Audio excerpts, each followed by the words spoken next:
I want to share a story with you. This is a story of one of the Imams of Hadith from the 2nd century. His name was Malik ibn Dinar. Malik ibn Dinar, he writes his own story. He says, I was a young man of 19 years old and I used to commit every single sin possible. I used to drink, I used to steal, I used to kill, I used to commit zina. Any sin that you can think of, I used to commit it. And one day, while I was walking on the streets, I came across a beautiful young girl, no older than 5 years old. When I saw her, something happened to my heart. Something told me that it was time to change my ways. So I went home and I prayed. I said, Oh Allah, what is this feeling? What is happening to me?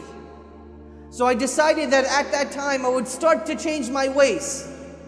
I decided to get married. Lo and behold, 9 months later, Allah subhanahu wa ta'ala grants me a beautiful young girl named Fatima. Fatima became the coolness of my eyes and the warmth of my heart. I used to love her, I used to play with her, I used to take care of her. And one day, while I was sitting on the chair, I was about to take a drink of alcohol. She came and sat in my lap like she used to do, and she started to play with my beard. And as I was about to take a sip, she hit my hand and the glass went flying away. I thought to myself at that time, had it been anyone other than Fatima, I would have struck their neck. But Allah had placed so much love and mercy in my heart for her that I couldn't do anything except for embrace her and kiss her. And that was the day that I stopped drinking. Time goes on, I'm becoming a better individual, I'm changing my ways. And along this journey, Fatima is becoming more beloved and more dear to me. Fatima now turns 5 years old. She reminds me of that beautiful young girl that I saw on that street that helped me change my ways.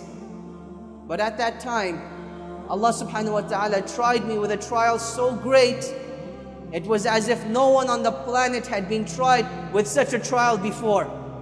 Allah subhanahu wa ta'ala took Fatima away from me. She died. I went into depression, I became sad.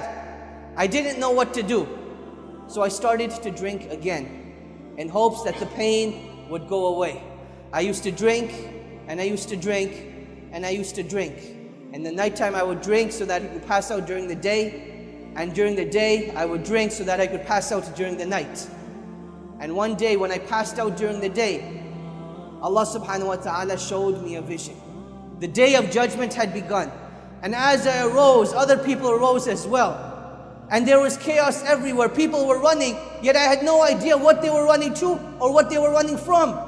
And as I started to run with the people, I noticed that I was the only individual that had a giant black snake right behind him.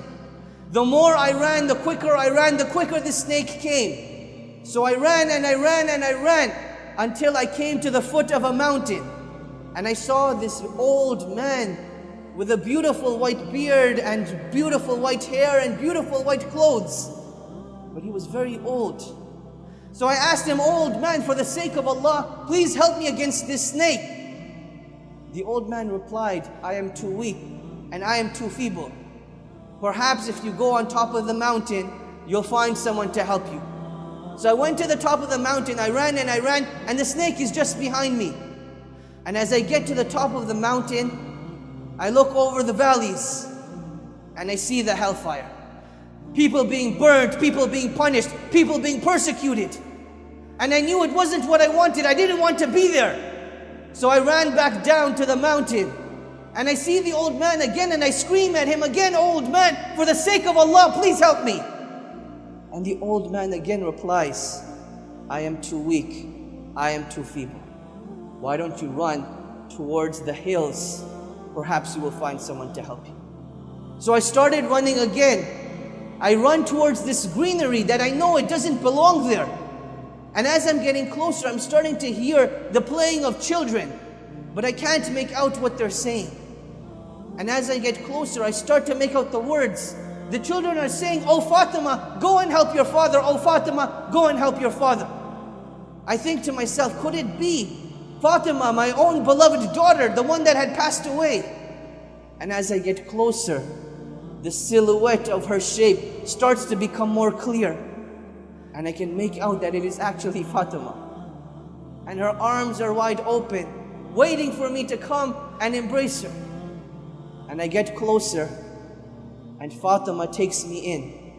With her right hand she embraces me, and with the left hand she pushes the snake away. At that time I couldn't make sense of what was going on. Where had I come? What was happening? So I asked her, "Oh Fatima, what is happening? What is this place?" She said, "Oh my father, come and sit." And we sat down under a tree. And she came and sat in my lap. And she started to play with my beard, just like she used to do in the dunya. So I asked her, "Oh Fatima, please explain to me what is happening." She says, "Oh my father, this is the day of judgment. That black snake that you saw, those were your evil deeds. They had become so many, they had become so strong, that if it hadn't been for me, they would have destroyed you today. That old man that you saw in the white clothing with the white beard, with the light on his face, those were your good deeds. They had become so few and so little that they would be no avail to you today. Oh my father, has it not come time for you to change your ways?" She recited a verse from the Quran. She said, "Alam ya'ni lilladhina amanu an takhsha'a qulubuhum bi dhikrillah." That has the time not come for the hearts of the believers to be moved by the remembrance of Allah subhanahu wa ta'ala. At that time, Malik ibn Dinar, he woke up. He wakes up and he hears the adhan of Maghrib going off. He makes wudu and he hurries to the masjid. And as the salah begins, he hears the imam reciting again. أَلَمْ يَأْنِ لِلَّذِينَ آمَنُوا أَن تَخْشَعَ قُلُوبُهُمْ لِذِكْرِ اللَّهِ وَمَا نَزَلَ مِنَ الْحَقِّ وَلَا يَكُونُوا كَالَّذِينَ أُوتُوا الْكِتَابَ مِنْ قَبْلُ فَطَالَ عَلَيْهِمُ الْأَمَدُ فَقَسَتْ قُلُوبُهُمْ وَكَثِيرٌ مِّنْهُمْ فَاسِقُونَ. That has the time not come for the hearts of the believers to be moved by the remembrance of Allah subhanahu wa ta'ala. Malik ibn Dinar, he prayed his salah and he knew that a new life for him was about to begin. And that is what he decided to do. And I want you to think, the story of Malik ibn Dinar has many, many other stories of what a great individual he became. One of the leaders of the tabi'een of his time. But how did this individual get to such a state? Every individual has a turning point in their lives where they can become better people or they can become worse people. A conscious decision of which way you want to go, towards Jannah or towards the Nar.